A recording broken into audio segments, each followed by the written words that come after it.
amigo João, muito bom te ver por aqui. Muita coisa boa dentro de pouco tempo.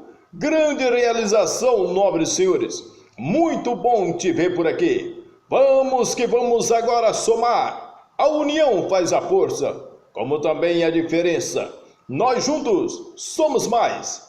Siga-me pelas redes sociais, pelo YouTube. Receba aí o meu amor, o meu carinho, para poder adentrar aí a sua casa, o seu lar. Obrigado aos ouvintes, você que tem acompanhado diariamente e periodicamente. Aqui você tem direito à informação. Manda ver logo abaixo. Vamos que vamos. Direito à informação. Levanta da poltrona, folgado. Aqui você tem direito de saber, de atualizar e manter-se atualizado da prisão, das medidas cautelares e da liberdade provisória. No artigo 282 do Código de Processo Penal Brasileiro, as medidas cautelares previstas nesse título deverão ser aplicadas observando-se o inciso 1, necessidade para aplicação da lei penal para a investigação ou instrução criminal, e nos casos expressamente previstos para evitar a prática de infrações penais. Inciso 2, adequação da medida à gravidade do crime, circunstâncias do fato e condições pessoais do indivíduo ou acusado. Parágrafo 1º. As medidas cautelares poderão ser aplicadas isoladas ou cumulativamente. E já no parágrafo 3º, ressalvados os casos de urgência ou de perigo, de ineficácia da medida, o juiz, ao receber o pedido da medida cautelar, determinará a intimação da parte contrária, acompanhada de cópia do requerimento e das peças necessárias, permanecendo os autos em juízo. E no parágrafo 6º, a prisão preventiva será determinada quando não for cabível a sua substituição por outra medida cautelar. A disposição do Código de Processo Penal, alterado pela Lei 12.413 de 2011, trata o título 9 desse mesmo livro, no livro 1 do Código de Processo Penal, da prisão provisória. Essas medidas cautelares e fianças passaram por diversas, profundas, necessárias e adequadas alterações com o advento da Lei 12.403 de 2011. Mas alterações pontuais deveriam ser feitas no texto do Código de Processo Penal de 41. Em vez de cogitar-se de publicar um novo código, melhor seria se fosse copiada a ideia de que está sendo feito nos últimos anos no Código de Processo Civil. Sujeitando-se o ano a anos, essas reformulações e melhorias em diversas de suas disposições normativas, apenas realizadas essas alterações nos códigos e percebidos os efeitos práticos das mesmas, se positivos ou negativos, é que deve-se cogitar da formulação da nova codificação. Primeiro mudar e alterar para melhorar o que se tem, para só depois adiante projetar um novo código. Com o advento dessa modalidade, poderemos aí identificar algumas formalidades que serão tratadas com mais adequação à nossa realidade. Porque estamos aí em 2018, já finalizando o corrente ano. Medidas cautelares. O importante arrolamento de maior relevo dentre as alterações formuladas foram as diversas medidas cautelares que foram arroladas na nova redação do artigo 319. São as novas medidas e cautelas aplicáveis ao réu. Ao contrário do que possa parecer à primeira vista, vieram em benefício do acusado. Já com elas é possível deixar de se aplicar a prisão preventiva, preferindo uma cautela menos gravosa e suficiente, adequada ao bom andamento e à efetividade do processo. A propósito, esta é justamente a expressão, eu diria, do artigo 282 do Código de Processo Penal, ao dizer que a prisão preventiva será determinada quando não for cabível a sua substituição por outra medida cautelar. Quer dizer, o legislador prefere a cautelar à preventiva. Só no quando a cautelar não for cabível é que se aplica a preventiva. Relevante essa conclusão a de que novas cautelares pessoais foram criadas em benefício do réu, pois que ela é capaz de produzir importantíssima conclusão autorizada pela hermenêutica processual penal, como veremos a seguir. A enumeração dessas medidas é exemplificativa. Entre as prisões e medidas cautelares, não constitui antecipação da pena a natureza processual das normas. As regras não significarão de antecipação da pena. A prisão cautelar em flagrante, preventiva, temporária ou mesmo as medidas cautelares pessoais diversas da prisão, deve-se ter bem presente principalmente os juízes, aplicadores, oficiais do direito ao caso concreto. Não constitui nem pode ser empregadas de forma alguma para antecipação do cumprimento da pena. São todas as medidas e cautelas de natureza processual. Longe delas, uma natureza penal, de direito substantivo material, mesmo a consideração de que eventualmente a elas sobrevém a condenação e consequentemente a penação da qual poderá ser descontado o tempo de cumprimento da medida cautelar, não é capaz de fundamentar uma natureza penal. Eu diria, ou pulpa não são uma borboleta, pelo simples fato de que, por exemplo, o ovo, o largato, o fato de que o futuro se tornarão uma esvoaçante borboleta. O ovo é ovo, borboleta é borboleta, a pulpa é pulpa. Não sendo a prisão processual uma prisão de direito penal, não pode ser utilizado para punir o acusado, para reparar o direito, para prestar contas à sociedade, à medida que só pode ser aplicado quando absolutamente necessária para assegurar a normalidade do andamento do processo. O chamado princípio da presunção de inocência e revogação de dispositivos do Código de Processo Penal adotou o princípio da presunção de culpa, mas o advento da Constituição deu nova força ao princípio da presunção de inocência. A prisão enquanto consequência de sentença condenatória atualmente só está autorizado com o trânsito em julgado. É com fundamento no princípio da presunção de inocência que foram revogados o artigo 393, do artigo 408, 594 e 595 do Código de Processo Penal. O 393 obrigava-se à prisão do réu com a publicação da sentença condenatória e determinava o lançamento do nome do réu no rol dos culpados. O 408 previa a prisão como consequência de sentença de pronúncia, salvo se o réu fosse primário e de bons antecedentes. O 594 continha a previsão de necessidade de recolhimento à prisão para o réu apelar. E o artigo 595 previa a deserção da apelação no caso de fuga do condenado. A natureza processual das normas de cautela constitui normas de direito penal, aquelas que regulam especificamente o direito de punir do Estado. São normas dessa espécie as que fazem a previsão de delitos, que estabelece suas penas, que exclui a antijuridicidade, a culpabilidade, a punibilidade, ou seja, as normas encarregadas da regulação do direito subjetivo de punir estatal.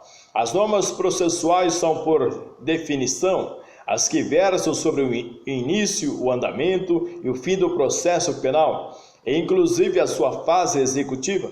Aquelas dizem respeito à relação jurídica de direito penal que vincula o Estado ao réu. Estas, as relações processual que conectam o juiz aos demais sujeitos do processo.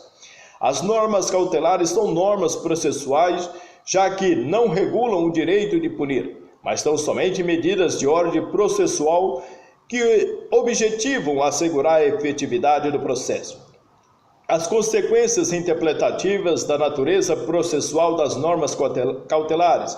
Entre as consequências da natureza processual das normas de cautela, são regidas pelo princípio da aplicação imediata. São aplicáveis desde a sua vigência, incidindo no processo na fase em que o mesmo se encontra, independente de a relação processual ter iniciado anteriormente à nova lei. Mesmo que se admitisse uma natureza penal dessas normas, a aplicação seria imediata, já que mais benéfica na medida em que tem por finalidade substituir a prisão cautelar, preventiva, flagrante ou temporária. No que diz respeito à hermenêutica, admite-se a interpretação extensiva e a integração com auxílio dos princípios gerais de direito e da analogia. O arrolamento meramente exemplificativo ou taxativo, quanto à taxatividade do rol de medidas cautelares do 319, a doutrina é praticamente pacífica em sua defesa. O argumento de que a interpretação extensiva e integrativa são vedadas no direito processual penal, quanto importe em restrição de direito do réu. A doutrina está equivocada, como sabido, tanto a interpretação extensiva quanto a analogia está autorizada em sede de direito processual penal. A extensão e a analogia apenas não são permitidas quando piorarem a situação do réu, quando resultarem em restrição de direitos do acusado. Até aqui perfeito o entendimento doutrinário. Todas as medidas cautelares, muito embora à primeira vista pareçam restritivas de direito do acusado, em verdade não são. Ao caso contrário, são ampliativas de sua liberdade na medida em que tem por finalidade última o ratio legis, a razão da lei, seu espírito, evitar o que a prisão preventiva está em si muito mais restritiva e gravosa ao direito de ir e vir. Todas as medidas cautelares diversas da prisão, sem exceção à última análise, visam uma segura aplicação da lei penal ou garantir a ordem pública ou a conveniência da instrução criminal, ou seja, almejam os mesmos fins buscado pela preventiva, aos que demonstram que criadas para a substituição dessa. A liberdade de ação dos sujeitos da relação processual, entre as quais se encontram o magistrado, o réu, o defensor, o promotor público e outros.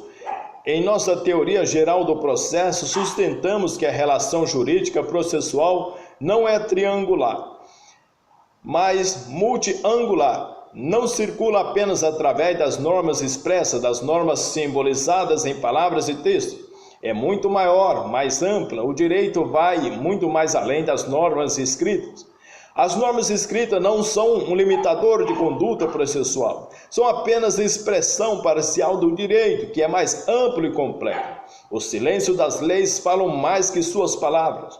O provérbio que quem cala consente, para o direito, quem calou ou quem cala nunca consentiu. As normas, independente de sua expressão, estão contidas na ordem nos princípios gerais do direito.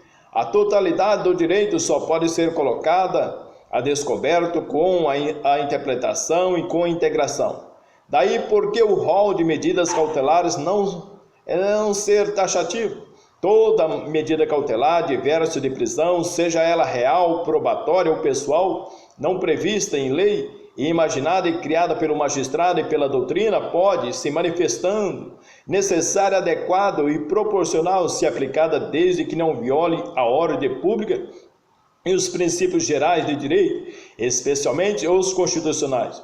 É o poder de cautela do magistrado. Ora, se até no processo civil, onde os bens jurídicos protegidos na maioria dos casos não possuem a mesma relevância dos bens jurídicos protegidos na esfera penal, estão autorizadas as medidas cautelares inominadas, não previstas expressamente na legislação processual civil, por cargas de águas, não poderiam ser criadas, inventadas, imaginadas. Exemplo de cautelar inominada: a jurisprudência abraçada com a doutrina cochilam, é praticamente pacífica na defesa da taxatividade das cautelares pessoais. Localizamos um acordo isolado e de um todo acertado em que foi criada e aplicada com adequação medida cautelar pessoal inominada. Trata-se o acusado de praticar delitos com o uso da internet. Foi aplicada cautelar, determinando que o réu não poderia mais acessar a internet. Há quem indague que utilidade teria essa medida, já que seria muito difícil de ser fiscalizado. Responde-se real utilidade, pois que no caso de que o acusado viesse a praticar novos delitos pela internet, seguido de indiciamento, a cautelar poderia ser transformada em preventiva. Em outras palavras, no caso concreto, o acusado pensaria 2 vezes antes de retornar a aplicar golpes através da rede.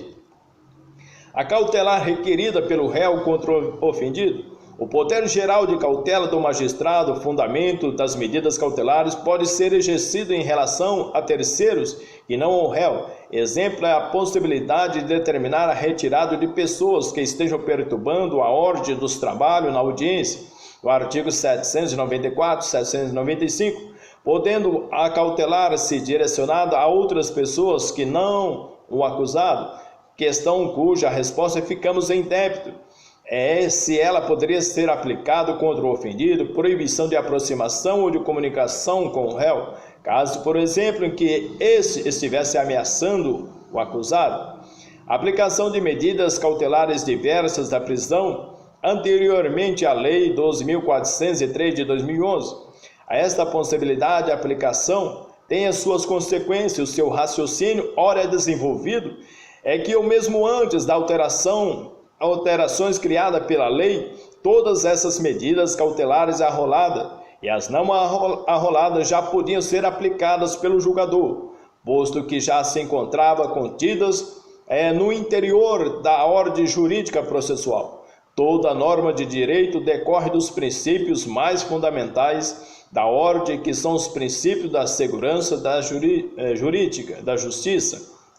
Entre a classificação das cautelares, as medidas cautelares no processo penal podem ser reais, probatória ou instrutória, e pessoais ou subjetivas. As pessoais ou subjetivas dividem-se em prisões provisórias e cautelares diversas da prisão. A prisão provisória, por sua vez, pode ser a prisão em flagrante. A prisão preventiva e a prisão temporária, chamada de prisão domiciliar, não chega a ser uma nova categoria entre esses 3 tipos de prisão, mas há aí uma relação delas.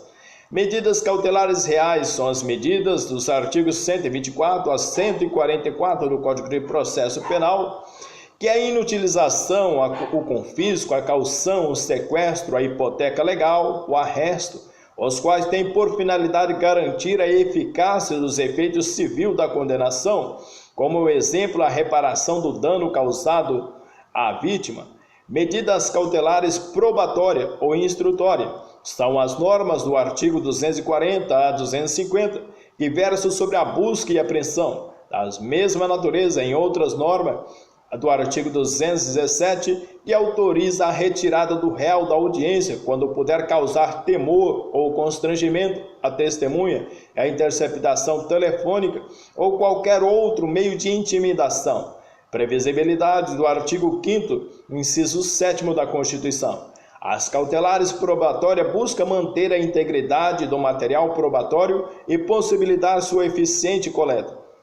Prisão em flagrante é a medida cautelar que recai sobre a pessoa do indiciado. Daí dizer-se pessoal, como são a preventiva, a temporária e as cautelares diversas da prisão do artigo 319. A prisão em flagrante é aquela realizada quando o agente está praticando o delito logo após. O 302 enumera as hipóteses fáticas de flagrante delitual. A prisão preventiva pode ser decretada pelo juiz no curso do inquérito ou do processo, se sujeita a 2 requisitos obrigatórios e a 3 alternativos. Obrigatórios são existências de indícios veementes, prova da existência do delito e suficiente de autoria. Além desses 2 requisitos obrigatórios, necessário se faça presente nos requisitos pressupostos de necessidade de prisão ou para garantia de ordem pública ou econômica, ou por conveniência da instrução criminal ou para assegurar a aplicação da lei penal. Traduzindo sumariamente, para que o réu não pratique novos delitos, para que não interfira na coleta de provas e para que não fuja. A prisão temporária, o cabimento, se encontra previsto na Lei 7.960 de 89. Encontra o cabimento no artigo 1º e no inciso 1, quando imprescindível para as investigações do inquérito policial. Inciso 2, quando o indiciado não tiver residência fixa ou não fornecer elementos necessários ao esclarecimento de sua identidade. Inciso 3, quando houver fundadas razões de acordo com qualquer prova admitida na legislação penal de autoria ou participação do indiciado nos seguintes crimes. Temos aí os homicídios dolosos, B, sequestro ou cárcere privado, C, roubo, D, extorsão, E, extorsão mediante sequestro, F, estupro, G, atentado violento ao pudor, H, rapto violento, I, epidemia com resultado morte, J, envenenamento de água potável ou substância alimentícia ou medicinal, qualificado pela morte, L, quadrilha ou bando, M, genocídio, N, tráfico de drogas, O, crime contra o sistema financeiro. A prisão temporária, ela tem o seu cabimento. A má redação, como se observa na redação da 7.960 de 89, a prisão é cabível em 3 hipóteses: for necessárias as investigações na fase do inquérito, ausência de residência fixa ou dificuldade na identificação do indiciado em determinados delitos dotado de excepcional gravidade. A redação do dispositivo é péssima na medida em que deixa margem a muitas dúvidas. Não esclarece se são requisitos alternativos ou cumulativos. Falta referência clara e expressa a necessidade de indícios do delito e da autoria. A prisão temporária e o seu cabimento, consertando interpretativamente a má redação, é muito semelhante à prisão preventiva, pois que é provisória e submete-se a determinados requisitos. Logo, por analogia, aplicam-se em parte a temporária as normas que regem a preventiva. A preventiva exige prova do delito e indícios de autoria cumulativamente e para aplicar garantia à ordem pública ou por conveniência da instrução criminal ou para assegurar a aplicação da lei penal. Entre os requisitos alternativos, a aplicação da analogia ter-se que se necessários indícios mínimos, porque na temporária não há previsão expressa de sua necessidade, mas necessário porque constituiria uma esquizofrenia jurídica imaginar de maneira completamente alienada do sistema normativo que alguém possa ser preso sem o menor indício de autoria e do delito. Entretanto, nobres senhores, as conclusões interpretativas, resumindo, são requisitos cumulativos da prisão temporária. Alguns indícios da existência do crime e da autoria sejam necessários para a investigação no inquérito policial. O delito investigado e imputado seja uma daqueles nomeados no inciso 3 do artigo da referente Lei 7.960, no caso em que o indiciado não tenha residência fixa ou haja dificuldade de sua identificação, se faz necessário também a presença desses 3 requisitos, sendo que o segundo se presume já que o paradeiro determinado e a identificação do indiciado são indispensáveis a qualquer investigação. Não há obrigatoriedade de sua aplicação. Cumpre observar que, diante de prática de um dos delitos previstos nos inciso 3, cabe a provisória, ou seja, ela encontra cabimento, o que não significa que haja qualquer obrigatoriedade em sua aplicação. Dependerá da existência de alguns indícios de delito e autoria e também de necessidade para investigação na fase do inquérito. O procedimento da prisão temporária será decretado pelo juiz em face da representação da autoridade policial ou do requerimento do Ministério Público e terá o prazo de 5 dias, prorrogável por igual período em caso de extrema e comprovada necessidade. Nas hipóteses de representação da autoridade policial, o juiz, antes de decidir, ouvirá o Ministério Público. O despacho que decretar a prisão temporária deverá ser fundamentado e prolatado dentro do prazo de 24 horas, contados a partir do recebimento da representação ou do requerimento. O juiz poderá, de ofício ou a requerimento do Ministério Público e do advogado, determinar que o preso lhe seja apresentado, solicitar informações e esclarecimento da autoridade policial e submetê-lo ao exame de corpo de delito. Decretada a prisão temporária, expedir-se ao mandado de prisão em duas vias, uma das quais será entregue ao indiciado e servirá como nota de culpa. A prisão somente poderá ser executada depois de expedição do mandado judicial. Efetuada a prisão, a autoridade policial informará o preso dos direitos previstos na Constituição. Decorrido o prazo de 5 dias de detenção, o preso deverá ser posto imediatamente em liberdade, salvo se já tiver sido decretado sua prisão preventiva. Os presos temporários deverão permanecer obrigatoriamente separados dos demais detentos. Constitui delito de abuso de autoridade prolongar a execução da prisão temporária. No artigo 4º da linha I da Lei 4.898 de 65, em todas as comarcas e seções judiciárias haverá um plantão permanente de 24 horas do Poder Judiciário e do Ministério Público para apreciação dos pedidos de prisão temporária. As cautelares pessoais diversas de prisão, as medidas cautelares pessoais diversas de prisão não podem ser consideradas restritivas de direito. O são, mas apenas imediatamente, essencialmente fundamentadas e originalmente concebidas com o fim de ampliar a liberdade, evitando com seus malefícios a prisão do acusado. Então, isso se encontra no artigo 319, no inciso 1, o comparecimento periódico em juízo, no prazo e nas condições fixadas pelo juiz para informar e justificar a atividade. Inciso 2, a proibição de acesso ou frequência a determinados lugares quando por circunstâncias relacionadas ao fato deva o indiciado ou acusado permanecer distante desses locais para evitar o risco de novas infrações. Inciso 3, proibição de manter o contato com pessoa determinada, quando, por circunstâncias relacionadas ao fato, deva o indiciado ou acusado dela permanecer distante. E assim vai seguindo. Entre outras, nominadas além do artigo 319, a previsão não esgota. Há outras nominadas, tais como a suspensão de habilitação de dirigir veículo automotor, artigo 294 da referida Lei 9.503 de 97, e aquelas estatuídas em defesa da mulher na Lei 11.340, popularmente conhecida como Lei Maria da Penha. E quando constatada a prática de violência doméstica e familiar contra a mulher, o juiz poderá aplicar de imediato ao agressor em conjunto ou separadamente as seguintes medidas protetivas de urgência, entre outras.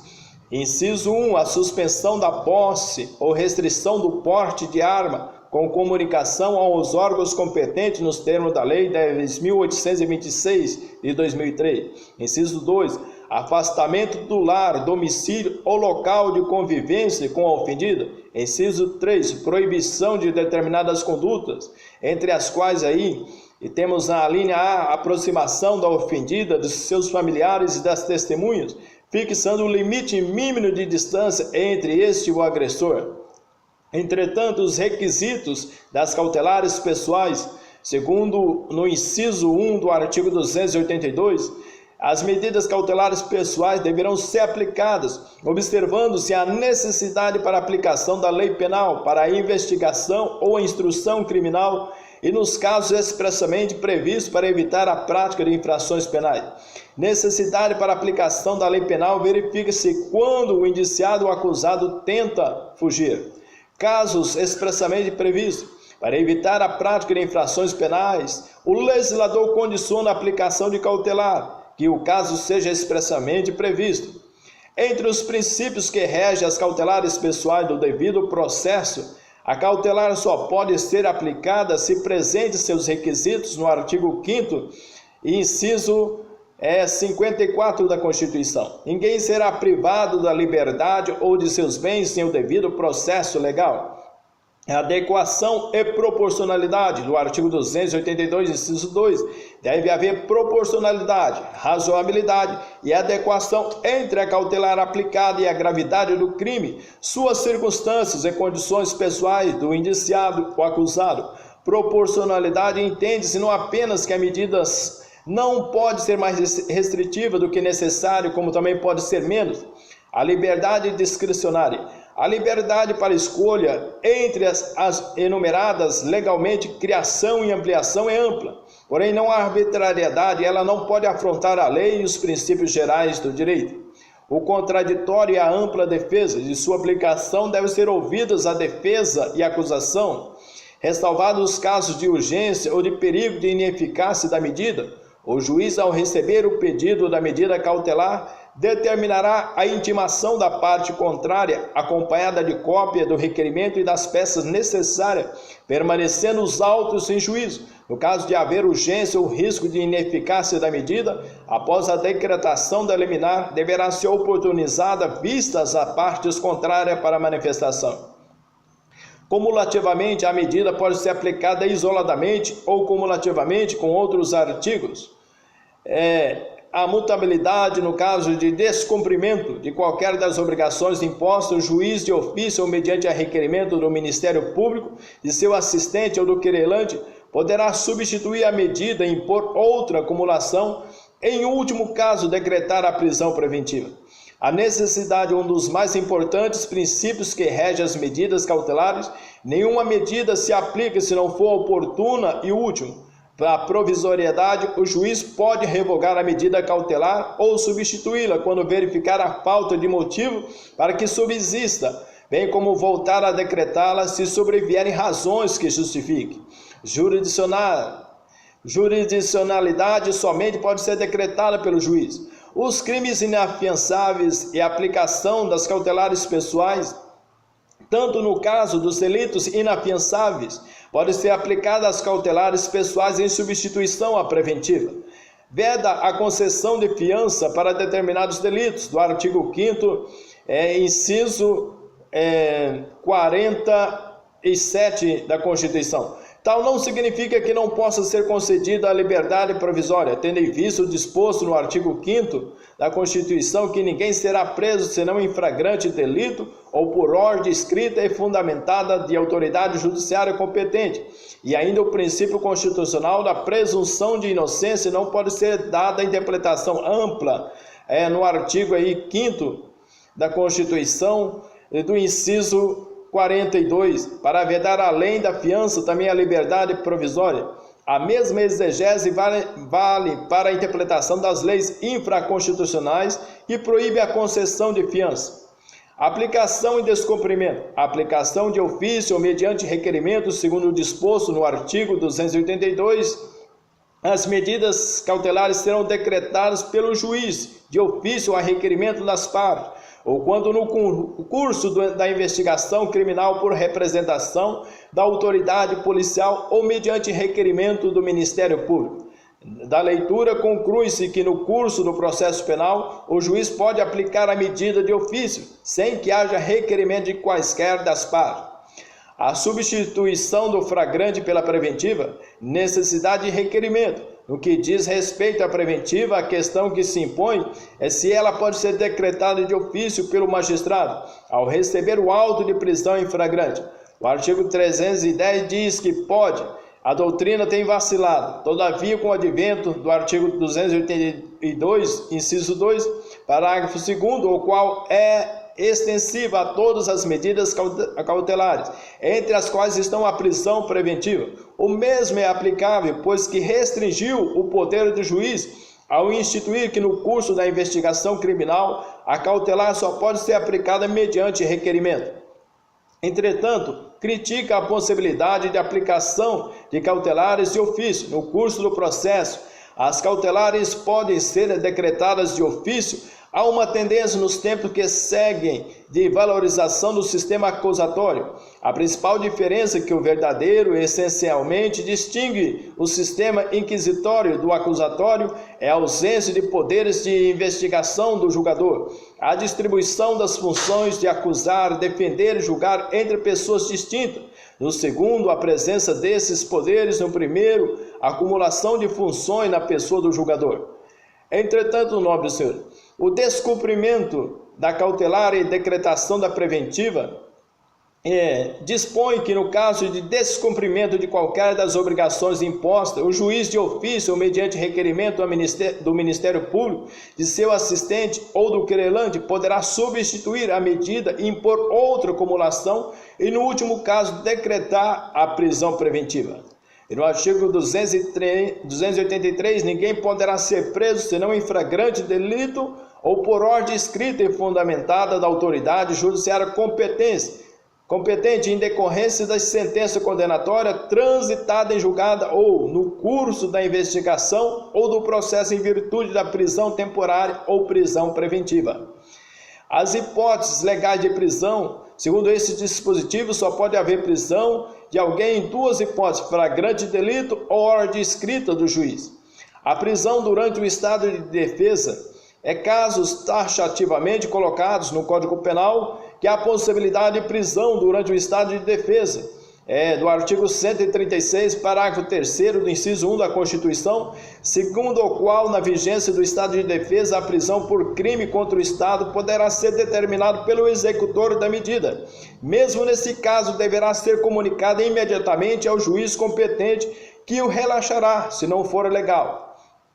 O artigo 236 do Código Eleitoral impõe que a limitação temporal ao direito de prender, já que, segundo o dispositivo 245, nenhuma autoridade poderá, desde 5 dias antes e 48 horas depois do encerramento da eleição, prender ou deter qualquer eleitor, salvo em flagrante delito ou em virtude de sentença criminal condenatória por crime inafiançável ou ainda por desrespeito, salvo o conduto.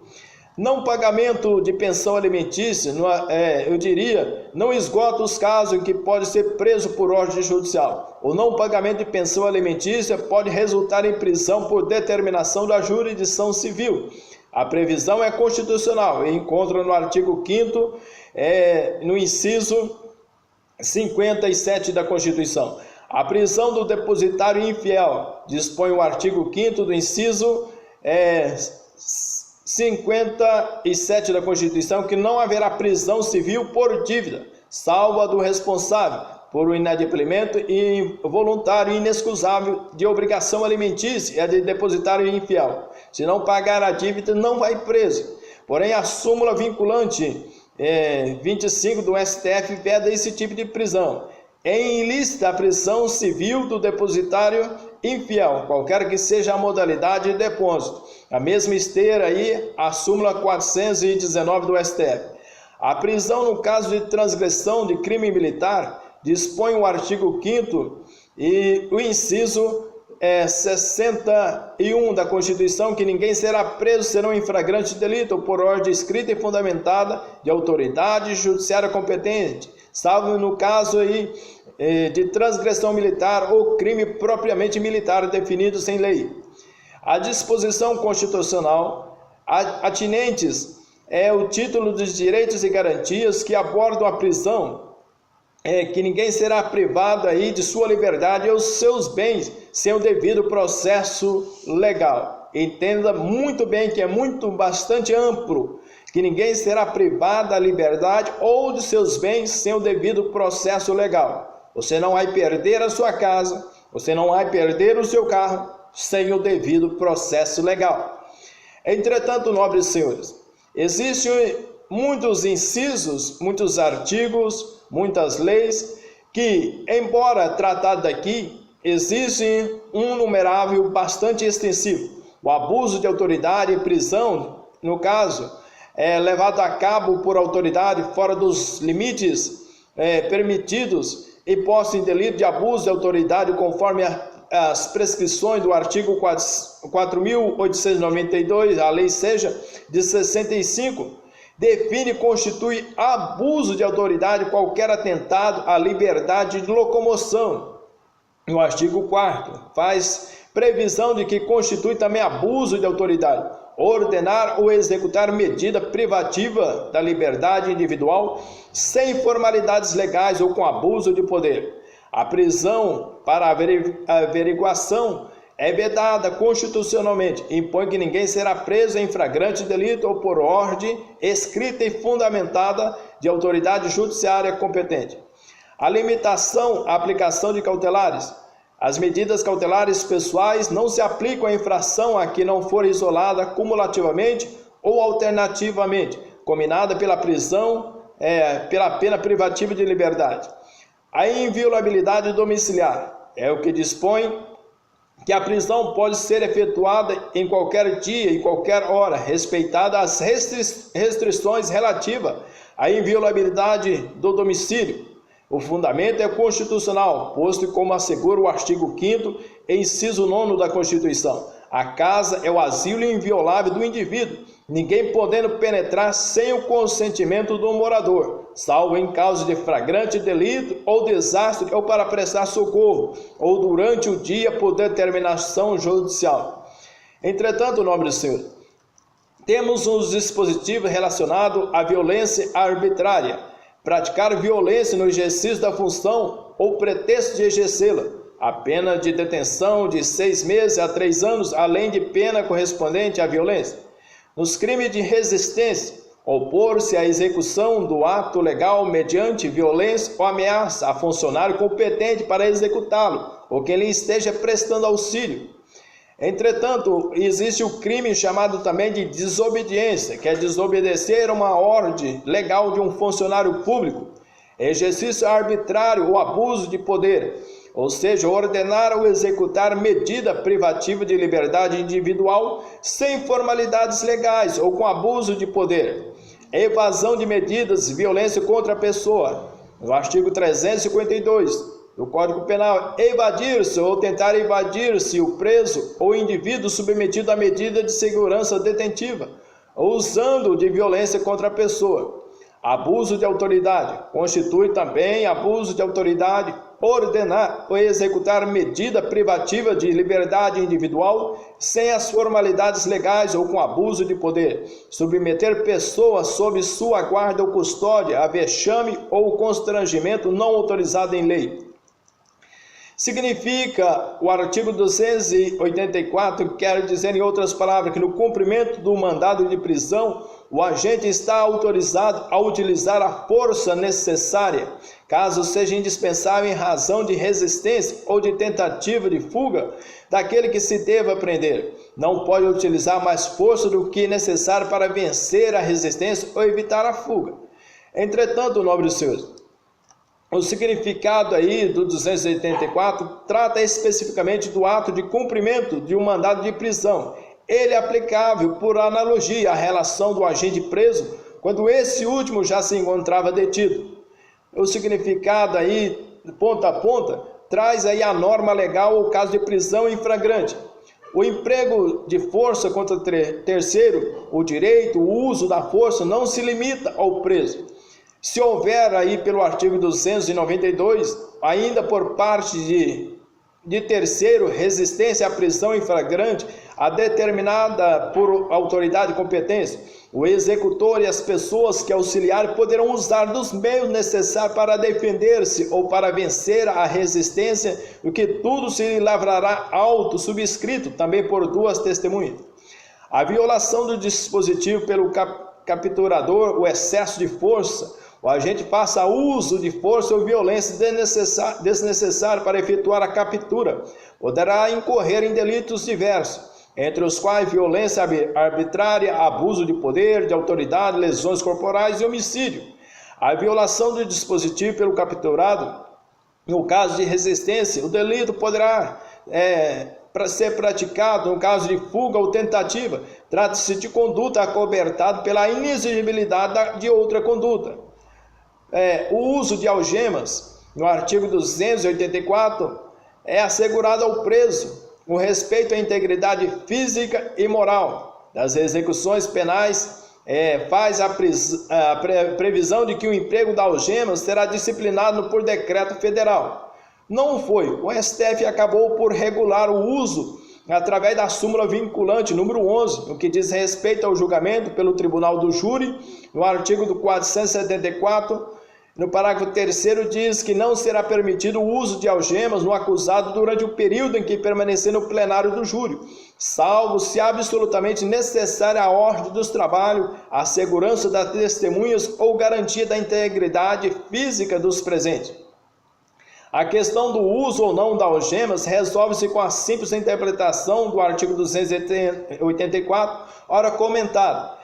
Entretanto, o uso de algemas, reclamação no STF, nulidade, no caso de utilização de algemas no curso do processo, cabe aí com fundamento no artigo 7º da Lei 11.417 de 2006, interpõe reclamação perante o STF. Não é incomum presos participar de audiência utilizando algemas, até mesmo amarrado de pés e mãos.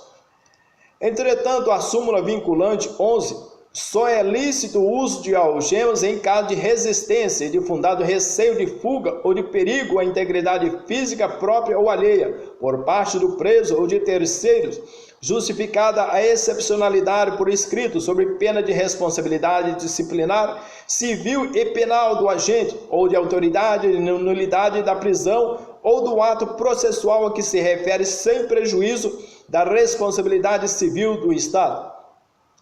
Em primeiro lugar, leva-se em conta o princípio da não culpabilidade. É certo que foi submetida ao veredito do jurado pessoa acusada da prática de crime doloso contra a vida, mas que merecia tratamento devido aos humanos ao que vivem em Estado democrático de direito. Entre esses precedentes, o uso legítimo das algemas não é arbitrário, sendo de natureza excepcional a ser adotado. O uso das algemas e justificação por escrito, a autoridade, ora reclamada, indeferiu o pedido de retirada de algemas formulado pela defesa do reclamante em virtude de haver apenas um policial na sala de audiência, sendo que o outro estava impossibilitado de também permanecer na audiência. Entretanto, na abolição do uso, em verdade, a citação dessa decisão sumulada não aboliu o uso das algemas, mas também buscou estabelecer alguns parâmetros relacionados aí às suas limitações. No mesmo sentido, o relator anterior, que fora o ministro Joaquim Barbosa, houve decisão nesse sentido. A utilização no plenário do júri, no caso em comento, o enunciado da súmula 11, assentou o entendimento que a utilização das algemas seria revelada a uma medida excepcional. Entretanto, no mesmo critério, na audiência, a leitura da inicial não permitia identificar o ato concreto possível de ser impugnado mediante a reclamação, uma vez que a decisão do juízo da vara criminal, de circunstâncias, poderiam advir com esse tratamento. Relacionado ao habeas corpus e à reavalidação do fundamento para o uso das algemas, não é possível admitir em sede de habeas corpus qualquer dúvida a respeito das questões do fato apontado, eu diria. Entre essas ausências de comprovação nos autos do uso da algema em audiência, quanto ao tema, ao uso ou não no interrogatório do paciente, não prospera a inresignação do impetrante, uma vez que não há qualquer comprovação. Entretanto, nobres senhores, entre esses, percebemos acerca do abuso de autoridade, a prisão realizada sem mandato, ver os casos que, após do mandato obrigatório, outros requisitos ou dados que são comumente acrescentados. A falta de requisitos pode gerar nulidades. Entre essas considerações, não se trata propriamente de duplicata, mas de 4 vias, uma via para ficar nos autos, outra para ficar com o executor da prisão, onde, uma vez passado o recibo pelo preso e pelo administrador do presídio, será devolvido os autos a uma terceira para o preso e uma quarta será entregue ao administrador do presídio. Entretanto, a assistência da família e do advogado, o preso deve ser informado dos seus direitos, entre as quais permanecer calado, sendo-lhe assegurada a assistência da família e do advogado. Entretanto, nobres senhores, entre essas considerações, a intenção desse dispositivo foi de que naquelas infrações inafiançáveis, dada a gravidade desses delitos, a exibição do mandado por ocasião da prisão pode ser dispensada. Entretanto, a prisão independe de mandado nos delitos afiançáveis, com o advento aí da Lei 12.403. Entretanto, nobres senhores, qualquer agente policial poderá efetuar a prisão decretada, ainda que sem registro no Conselho Nacional de Justiça, adotando as precauções necessárias para averiguar a autenticidade do mandado e comunicação ao juiz que a decretou, devendo esse providenciar em seguida o registro do mandato na forma do caput desse artigo. Entre as compatibilidades aí do artigo 287 e 289-A, digo que no 288 ninguém será recolhido à prisão sem que seja exibido o mandato ao respectivo diretor ou carcereiro. Entre as considerações, para que o administrador do presídio recolha o preso, deva ser apresentado o mandado de prisão ou guia expedida pelo juiz. Entre o regulamento na LEP, o recolhimento à prisão é regulamentado pela Lei de Execuções Penais. Prescreve: ninguém será recolhido para o cumprimento da pena privativa de liberdade sem a guia expedida pela autoridade judiciária. Parágrafo 1º. A autoridade administrativa incumbida da execução passará recibo da guia de recolhimento para juntá-la aos autos do processo e dará ciência dos seus termos ao condenado. Entre os crimes recolhidos, do recolhimento ilegal, por exemplo, ordenar as executar, ou seja, medidas privativas de liberdade individual sem as formalidades legais. Entretanto, nobres senhores, entre o conteúdo e as cópias, por exemplo, da carta precatória, o pedido se faz através de carta precatória. Na carta deverá constar o inteiro teor do mandado, ou então cópias do mandado. Entre os requisitos, aí temos os requisitos de urgência. Aí entre as dispensas da precatória e da requisição, referente ao que deve ser mantido no banco de dados, mantido pelo Conselho de Justiça Nacional, ou a prisão não for afiançável, a remoção do preso em outra comarca, uma vez efetivada a detenção, o juiz deprecado deverá providenciar a remoção, o deprecante no prazo aí de 30 dias.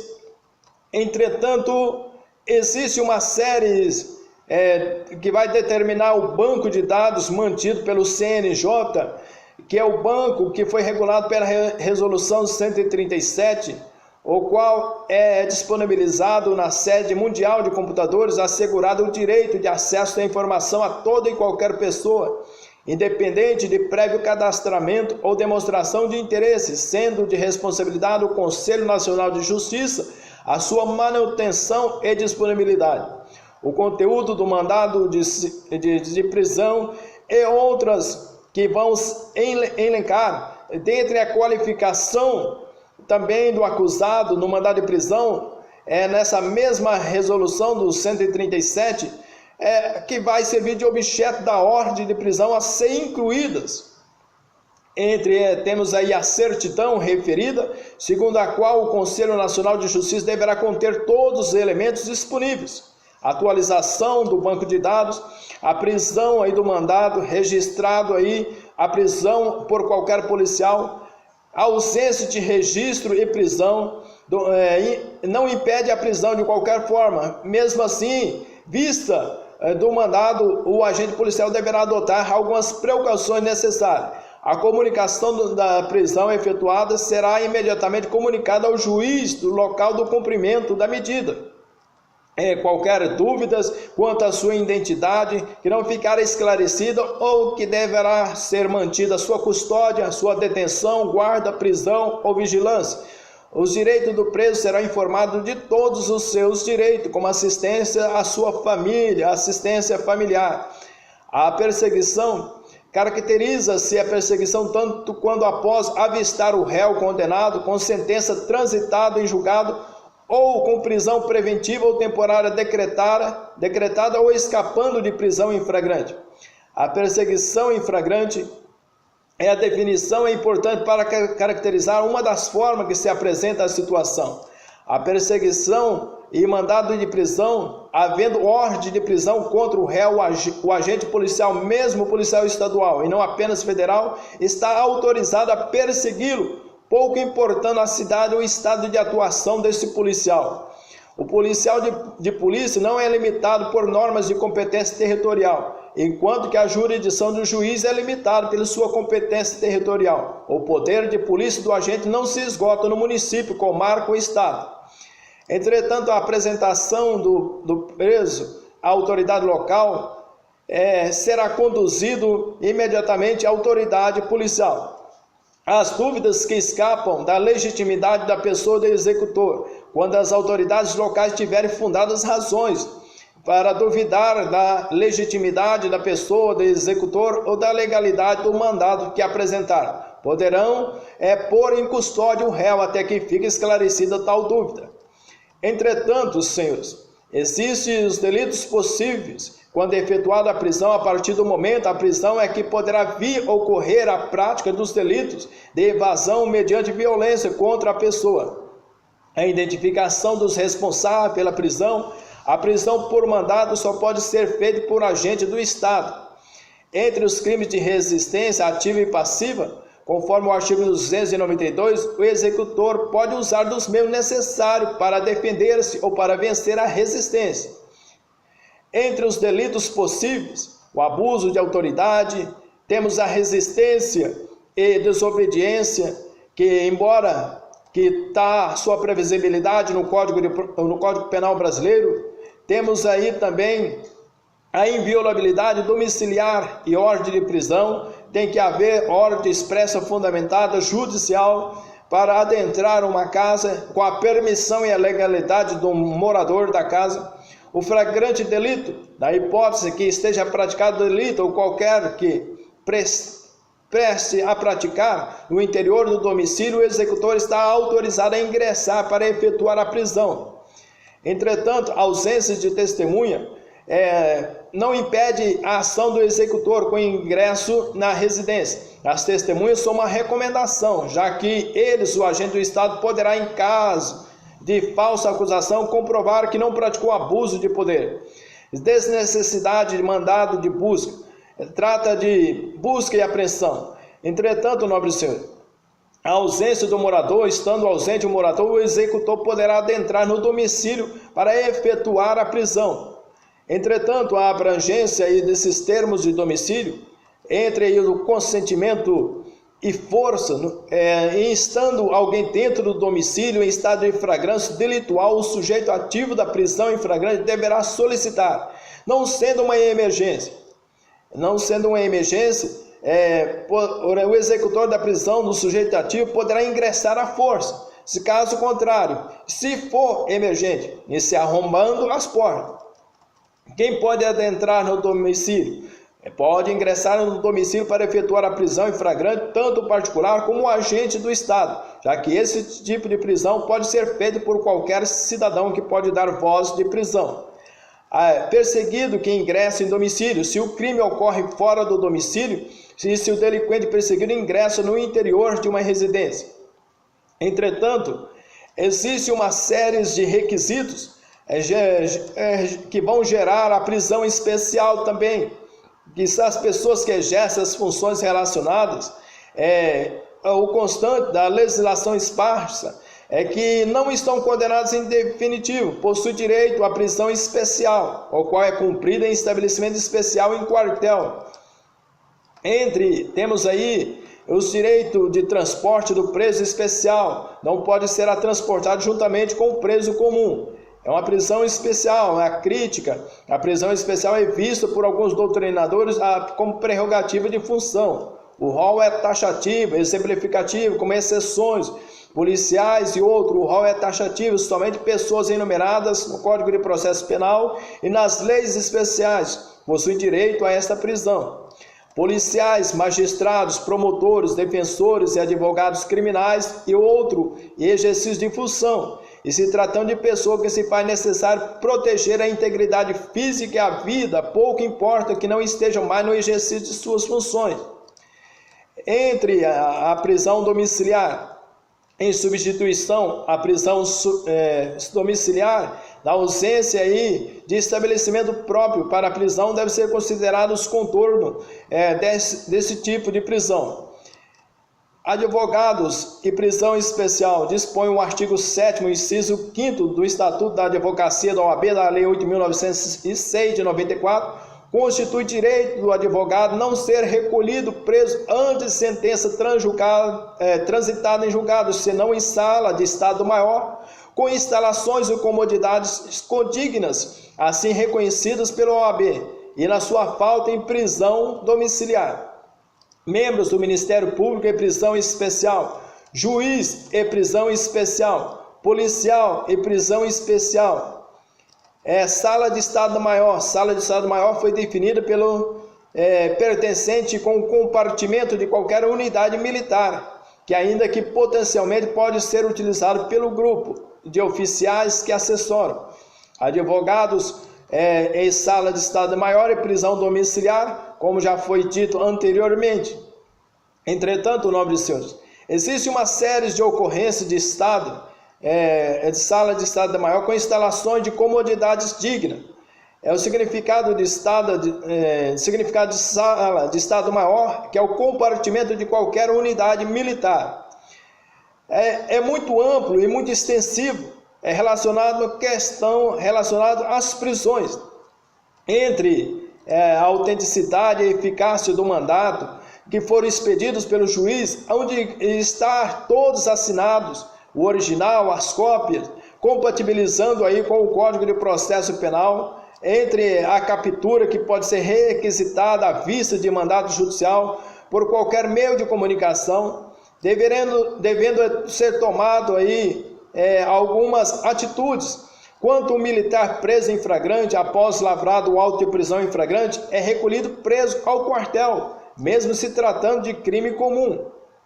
Entre essas aplicações relacionadas à prisão, entre os representantes diplomáticos, não pode ser preso em flagrante. O processo penal reger-se-á em todo o território brasileiro por esses códigos, ressalvados os tratados, as convenções e as regras de direito internacional. O promotor público e o procurador da República só pode ser preso em flagrante em crime inafiançável, caso em que a autoridade, no prazo máximo de 24 horas, fará a comunicação e apresentação do membro do Ministério Público e Procurador-Geral de Justiça. Presidente da República, enquanto não sobrevier sentença condenatória nas infrações comuns, o Presidente da República não estará sujeito à prisão. Membros do Congresso Nacional não poderão ser presos senão em flagrante de crime inafiançável. Condutor em acidente de trânsito, o condutor de veículo, nos casos de acidente de trânsito que resulte vítima, não se importará a prisão em flagrante, não se exija aí fiança, se prestar pronto e integral socorro. É no artigo 301 do Código de Trânsito Nacional. A apresentação do agente em autoria ignorada, juizados especiais, a autoridade policial que tomar conhecimento da ocorrência lavrará termo.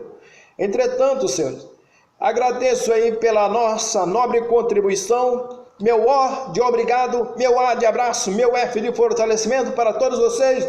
Um beijo no coração, bem-vindos!